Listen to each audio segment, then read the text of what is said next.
Bienvenue à l'émission La Bible à 100%.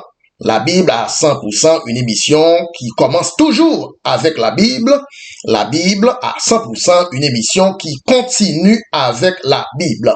La thématique d'aujourd'hui sera intitulée « Cette fois, Dieu joue avec la poussière. Cette fois, Dieu touche la poussière. » Mais avant de commencer, nous voulons tout d'abord rendre gloire et honneur à notre Seigneur, le Seigneur Jésus-Christ. À lui soit la gloire, à lui soit l'honneur, à lui soit la magnificence au siècle des siècles, en son nom et en sa personne, le Seigneur Jésus-Christ. Amen. Oui, comme sujet, cette fois, Dieu joue avec la poussière. Cette fois, Dieu manie la poussière, touche la poussière. Donc, nous voyons Dieu comme un potier qui, à plusieurs reprises, a manié la poussière, a façonné la poussière, a tripatouillé la poussière, a employé la poussière en quelque sorte. Mais le tout premier contact de Dieu avec la poussière, c'était à partir de Proverbe 8, le verset 26. La toute première combine entre Dieu et la poussière, c'est à partir de Proverbe 8, le verset 26. On lit Proverbe 8, verset 26. Il n'avait encore fait ni la terre, ni les campagnes, ni le premier atome de la poussière. Ni le premier atome de la poussière. Donc, nous pouvons clairement voir que Dieu n'a pas créé la terre en commençant par une masse gigantesque, telle qu'est la masse de terre. Dieu a créé la terre en commençant d'abord par la création d'un atome de poussière. Et à partir d'un seul atome de poussière, Dieu va continuer à amonceler atome par atome, atome après atome, jusqu'à ce que l'on aboutit à la grosse masse de la planète, ou bien des planètes, en l'occurrence la Terre et les astres. Donc la Terre, à part entière, provient d'un seul premier petit atome de poussière, créé à partir de Proverbe 8, le verset 26. Donc, même quand la Bible nous dit, au commencement, Dieu créa les cieux et la terre, personne ne sait exactement quand fut-ce ce commencement en question. La Bible nous dit que, au commencement, Dieu créa les cieux et la terre. La même Bible nous dit que au premier jour, Dieu créa la lumière. Donc, il faut faire le départ entre le commencement et le premier jour. Donc, le premier jour de la Genèse n'est pas le commencement du temps. Le temps a commencé bien avant le premier jour de la Genèse. Donc, le premier jour de la Genèse, par définition, est le premier jour après les ténèbres. Car il y avait des ténèbres à la surface de l'abîme. Le premier jour de la Genèse est seulement le premier jour après la sortie des ténèbres. Après la sortie des ténèbres. Car il y avait des ténèbres à la surface de l'abîme. Pendant combien de temps? Il y avait des ténèbres à la surface de l'abîme. Pendant combien d'années? Il y avait des ténèbres à la surface de l'abîme. Pendant combien de décennies? Il y avait des ténèbres à la surface de l'abîme. Pendant combien de siècles? Il y avait des ténèbres à la surface de l'abîme. Pendant combien de millénaires? Donc pendant un certain temps, il y avait des ténèbres à la surface de l'abîme. C'est-à-dire, le premier jour de la Genèse est seulement le premier jour après la sortie des ténèbres. Et non le premier jour du temps, non le commencement du temps, le commencement de la création de l'atome de poussière dans Proverbe 8, le verset 26. Donc, comme rappel, Dieu n'a pas créé la terre en masse, mais Dieu a d'abord commencé par la création de petits atomes de poussière. D'abord, un seul atome de poussière, et à partir de petits atomes de poussière, Dieu va conglomérer plusieurs atomes de poussière en une grosse masse planétaire. C'était la première activité de Dieu avec la poussière. Maintenant, nous allons passer à la deuxième provision de Dieu avec la poussière. La deuxième fois que Dieu va mettre sa main dans la poussière. Genèse 2, le verset 7. Genèse 2, le verset 7. L'Éternel Dieu forma l'homme de la poussière de la terre. De la poussière de la terre. Il souffla dans ses narines un souffle de vie et l'homme devint un être vivant. Et pour comprendre Genèse 2, verset 7, il faut aussi lire 1 Corinthiens 15, verset 40. 1 Corinthiens 15, verset 40. Il y a aussi des corps célestes et des corps terrestres. Et des corps terrestres, mais autre est l'éclat des corps célestes, autre est celui des corps terrestres. Verset 47, 1 Corinthiens 15, 47. Le premier homme tiré de la terre est terrestre. Est terrestre. Le premier homme tiré de la terre est terrestre, mais le second homme est du ciel. Donc, c'était la deuxième provision, la deuxième combine entre Dieu et la poussière. Maintenant, nous allons passer à la troisième provision. Troisième provision, bien entendu, entre Dieu et la poussière. C'est que Dieu, qui a créé la poussière, va lui-même devenir poussière. La troisième provision entre Dieu et la poussière, Dieu qui a créé la poussière va devenir un corps façonné ou bien fait de poussière. Et c'est là où le même Dieu qui a créé la poussière va lui-même devenir dans la nature de la poussière. Jean 1er, verset 14. Jean 1er, le verset 14. La parole a été faite chair. La parole a été faite chair. Cela veut dire la poussière.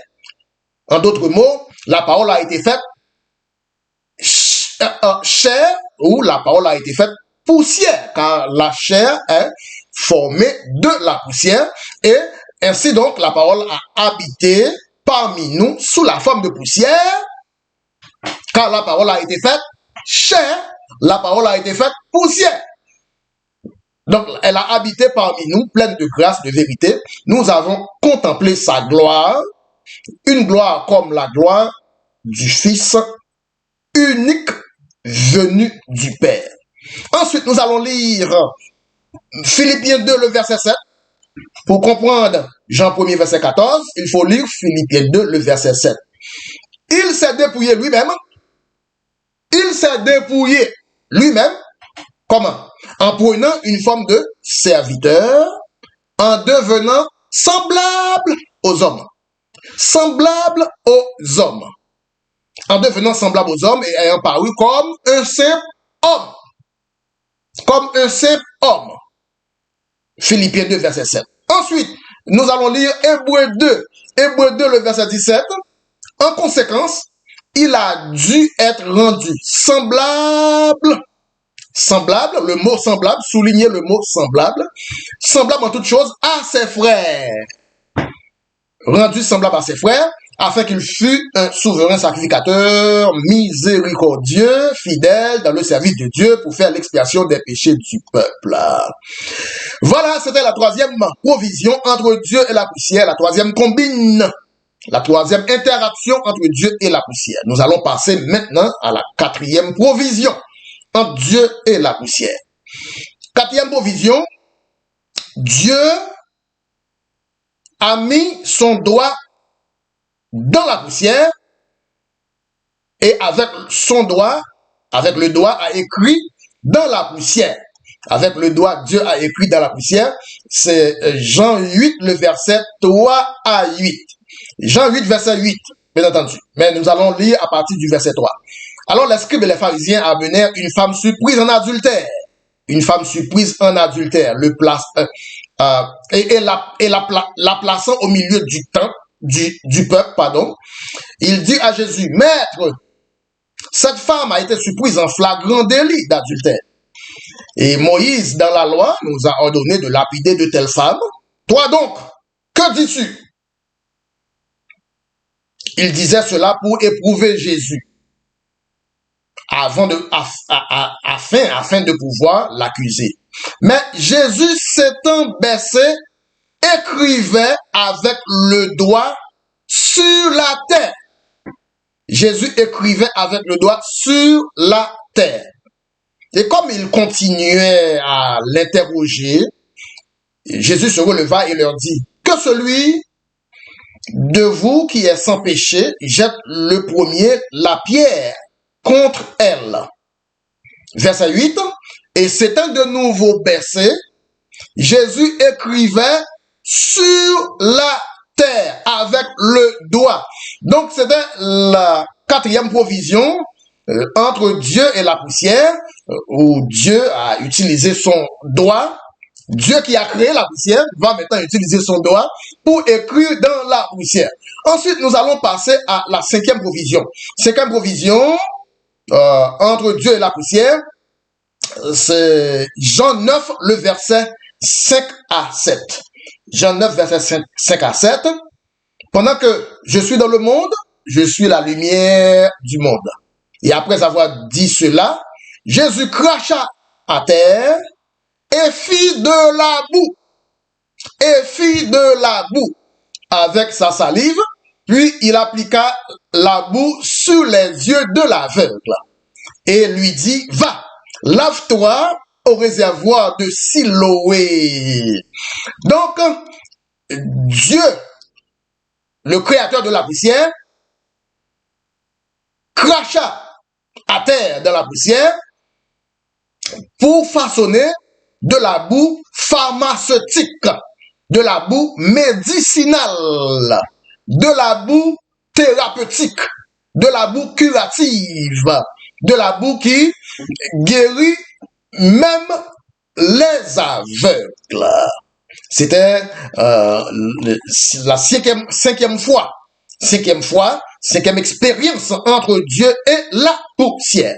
Maintenant, nous allons traverser à la provision numéro 6, la sixième provision entre Dieu et la poussière. Dieu s'est endormi dans la poussière. Le même Dieu qui a créé la poussière va maintenant être enseveli dans la poussière pendant 72 heures de temps, ou bien pendant 3 jours, 3 nuits. Pendant 3 jours, 3 nuits, Matthieu 12, le verset 40. Matthieu 12, le verset 40. Car, de même que Jonas fut 3 jours et 3 nuits dans le ventre d'un grand poisson, de même, le Fils de l'homme sera 3 jours, 3 nuits dans le sein de la terre. 3 jours, 3 nuits, 72 heures de temps. Dieu s'est endormi dans la poussière. 72 heures de temps, 3 jours, 3 nuits. C'était la sixième expérience entre Dieu et la poussière. Maintenant, nous allons passer à la septième provision, septième expérience, septième combine entre Dieu et la poussière. Oui, le sujet d'aujourd'hui s'intitule « 7 fois, Dieu a joué avec la poussière. 7 fois, Dieu a manié la poussière, façonné la poussière, tripatouillé la poussière en quelque sorte. » Maintenant, la septième fois, nous allons lire Ésaïe 26, le verset 19. Ésaïe 26, verset 19. Que tes morts revivent, que mes cadavres se relèvent. Réveillez-vous, tressaillez de joie, habitants de la poussière. Habitants de la poussière, réveillez-vous. Les morts vont revivre. Car ta rosée est une rosée vivifiante et la terre redonnera. La poussière redonnera le jour à ceux qui étaient morts. La terre redonnera le jour aux ombres. Quand on dit ombres, c'est-à-dire à ceux qui étaient morts et dans la poussière. Donc, que ces cadavres-là se relèvent. Et pour comprendre Ésaïe 26, verset 19, il faut lire 1 Thessaloniciens 4, le verset 16 et 17. 1 Thessaloniciens 4, verset 16 et 17. Car le Seigneur lui-même a un signal donné à la voix d'un archange, au son de la trompette, descendra du ciel et les morts en Christ. Les morts en Christ. Alors l'emphase, c'est sur les morts en Christ. Les morts en Christ ressusciteront premièrement les morts en Christ. Ensuite, nous les vivants qui sont restés, nous serons tous ensemble enlevés avec eux sur des nuées à la rencontre du Seigneur dans les airs. Ainsi, nous serons toujours avec le Seigneur. Nous allons continuer à lire dans la même lancée Daniel chapitre 12, le verset 2. Daniel 12, verset 2. Plusieurs de ceux qui dorment dans la poussière de la terre se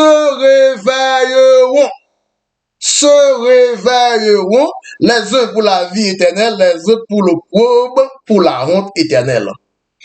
Et nous allons comprendre ces trois textes en utilisant Éphésiens 5, verset 14. Éphésiens 5, verset 14, c'est pour cela qu'il est dit, réveille-toi, toi qui dors. Réveille-toi, toi qui dors, relève-toi d'entre les morts. Relève-toi d'entre les morts. Donc voilà, c'est le dossier de la Bible entre Dieu et la poussière. Dans un premier lieu, Dieu a créé la poussière. Dans un deuxième lieu, Dieu a mis sa main dans la poussière pour former l'homme.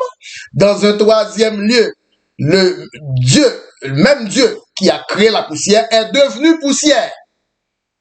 Dans un quatrième lieu, Dieu a mis son doigt dans la poussière pour écrire le pardon, l'affranchissement d'une femme adultère.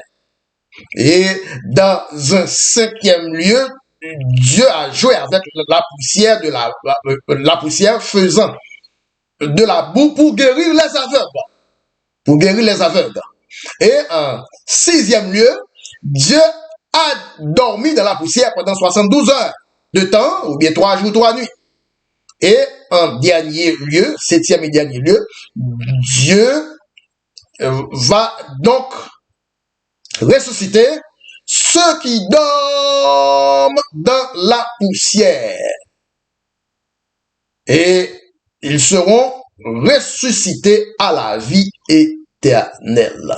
Selon Romains 8, verset 11, seulement si, selon Romains 8, verset 11, si, et seulement si l'esprit de celui qui a ressuscité Jésus d'entre les morts habite en vous.